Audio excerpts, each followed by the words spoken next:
You clicked because a fake-looking Nordic car hack is making the rounds. You're in the right place. In the next minutes, I'll show you a winter trick that looks like performance art, but keeps cars alive when roads turn to glass. We'll start with a woman in Sweden sawing through ice just to wash clothes. Yes, really, because in sub-zero life, the absurd is often the only option. Then we'll pivot to a modern desk. Split keyboards and strange layouts that seem ridiculous until your wrists stop hurting. By the end, you'll see why some hacks only make sense when survival, not aesthetics, leads. Before we move on, please take a moment to subscribe to the channel and like the video. Why would anyone cut a hole in lake ice to do laundry? And what does that have to do with keeping a car alive in minus 20 degrees Celsius? Because when the cold turns normal systems off, the methods that still work start looking strange. In a Swedish winter scene, the job starts before the water even appears. A handsaw bites through a slab of ice. Blocks get pried up and slid aside, heavy and slick. Wet gloves stiffen fast, and thick boots keep stance and traction while the hole opens. The laundry basket sits on packed snow, and each shirt or towel gets soaked in that black, near-freezing water. Hung on a line, the fabric turns rigid, like boards, as the air locks moisture into ice in minutes. Online, people call it performance art. Locals call it a Tuesday when pipes freeze or water access is limited. The cold decides what counts as normal, and a method that looks theatrical from a warm apartment is just the path that still functions when faucets won't. The routine has steps you don't skip. Saw a clean square. Skim the slush and loose shards so fabric doesn't grind against ice grid. Dip and swish to knock out dirt. Wring hard to squeeze liquid that would only become more ice in the weave. Then hang in the wind so the freeze happens fast and evenly. Drying still happens through sublimation. Ice in the fibers goes straight to vapor, little by little, even when everything feels frozen solid. Tools carry the process.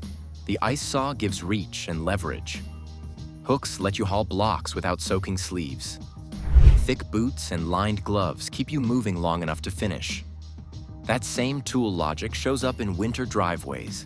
Block heaters pre-warm engines, battery blankets keep voltage up, and studded tires give grip when bare rubber is glassy and hard. Nordic viewers back the method because they've done it. The approach persists, not from nostalgia, but because it works under a constraint most people never face. When the environment clamps down, efficiency shifts shape. There's a car ritual built on the same rule. It looks odd, even risky, until you plug it in and your morning goes from no start to road ready. The right tool plus a brutal context produces a hack that looks fake but functions. If laundry on ice makes sense at minus 20 degrees Celsius, wait until you see what drivers do to keep engines, glass, and rubber from giving up. A driver plugs a cord into the front of the car, sprays water on the windshield in freezing air, and wedges something under the wipers. Crazy or clever? In the Nordics, that odd combo isn't a prank. It's a practiced routine that turns a brutal morning into a normal commute. 3 parts make it work: engine preheating, washer fluid that actually belongs in deep cold, and wipers that don't fuse to glass overnight. Start with the cord. That's a block heater or a full parking heater tied to a timer. It warms coolant or oil before you touch the key. Thick oil thins back toward its operating viscosity, so the pump can feed bearings right away. The engine spins with less effort, which means your battery doesn't get dragged to zero trying to crank molasses. The payoff shows up in 4 ways you can feel: faster starts, less internal wear, lower emissions as the catalytic converter wakes up sooner, and cabin heat that arrives before your toes go numb. Next comes the spray. Not water from the sink. Winter-grade washer fluid mixed for below minus 25 degrees Celsius. The alcohol content drops the freezing point, and the de-icer blend can break the bond layer that welds frost to glass. A quick pre-spray softens the crust so your scraper can clear it in fewer passes. Proper fan nozzles help spread a thin film that flashes off instead of pooling and refreezing. Keep the reservoir topped with the right mix and the lines won't freeze, the nozzles won't clog, and the windshield stays clear when it counts. Then the wipers. You lift them or slide on sleeves so the rubber doesn't glue itself to the windshield. That single move prevents torn edges at startup and keeps the first sweep clean instead of smeared with ice grains. Spacers or sleeves also stop ice from packing the hinge, which saves the motor from straining on a stuck blade. Skeptical? Cold start wear stacks up during those first seconds when oil can't flow. Batteries lose a big chunk of usable capacity as the temperature drops, so every reduced crank matters. Preheating cuts fuel use and emissions by getting the engine and catalyst closer to their sweet spot before you drive. Skip these steps, and the cheap morning can become a dead battery, split blades, and a fogged windshield that refreezes at the next red light. Plug, spray, prop. This fake-looking ritual removes the weak links that sub-zero physics creates. Strange tools at a lake, strange tools in a driveway. The same logic explains one more excessive fix that turns out to be plain survival. A keyboard split in half, tented like a tiny roof, with firmware you can program. Why go that far for typing? Because the standard rectangle quietly loads your hands with angles that stack pain over hours. When you type all day, those angles matter more than you think.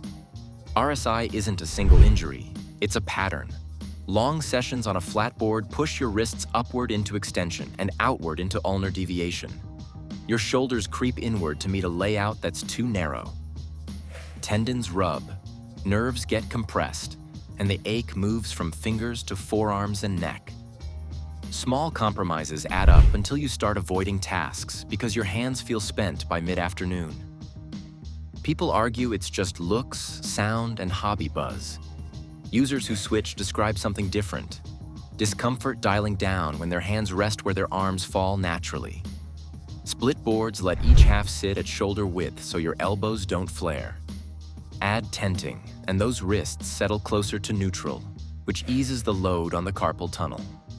Instead of reaching for far corners, layers bring modifiers under your strongest fingers, so you move less and strain less.